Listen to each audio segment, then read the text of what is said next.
শেষে আল্লাহ বলে বান্দা আমি তোমাদের কাছে রিজিক চাই না, তোমার কাছে আমি রিজিক চাই না, নাহনু নারযুকুকা, আমি আল্লাহ তোমাকে রিজিক দেই। একটু বুঝেন এই জায়গাটা, আগে বুঝেন। সুবহানাল্লাহ বলছেন, ঠিক আছে বুঝেন। নামাজের সাথে রিজিকের সম্পর্ক কি? আল্লাহ নামাজের কথা রিজিকের কথা কেন বললেন?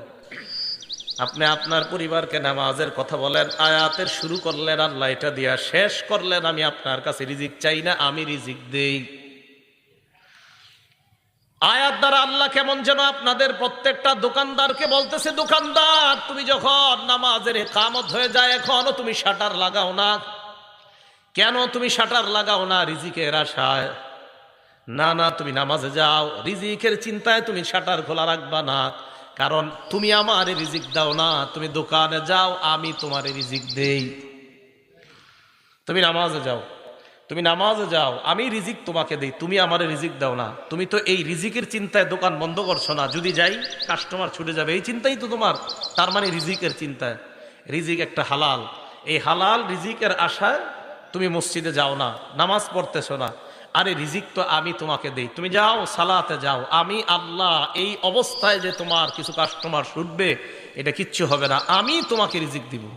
তাহলে নামাজ প্রতিষ্ঠিত করা, নিজে পড়া, ধীরস্থিরতার সাথে পড়া, একাগ্র চিত্তে পড়া, পরিবারকে নামাজ পড়ানো, সমাজের মানুষগুলাকে নামাজের দিকে দাওয়াত দেওয়া। আল্লাহ আমাদের সকলকে, পুরা রাষ্ট্রে যেন আমরা নামাজ প্রতিষ্ঠিত করার চেষ্টা করতে পারি, আল্লাহ তৌফিক দান করেন। নামাজ আমরা কেন পড়ব? আমি আপনাদের সামনে 15টা উপকারিতা বলবো নামাজের। কয়টা? একটু মন দিয়ে শুনলেন। 1 নাম্বার, রাহাতুল লিল কলব, নামাজ পড়ব মনের শান্তির জন্য।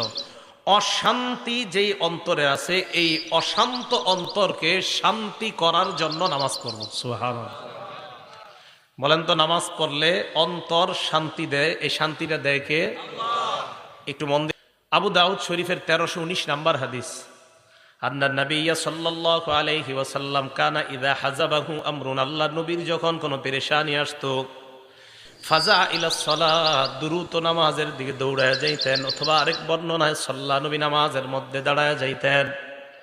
হাদিসের মাধ্যমে আমরা ঔষধ শিখতে পারলাম, যখনই আমাদের কোনো পেরেশানি আছে, প্রথমে কোনো আলেমকে বলবো না, ইমামকে বলবো না, খতিবকে বলবো না, মাকে বলবো না, বাবাকে বলবো না, পীর সাহেবকে বলবো না। পেরেশানি আসছে, আমার নবী সর্বপ্রথম নামাজে দাঁড়াইছে। আমাদের প্রথম কাজ পেরেশানি আসার পর কি করা?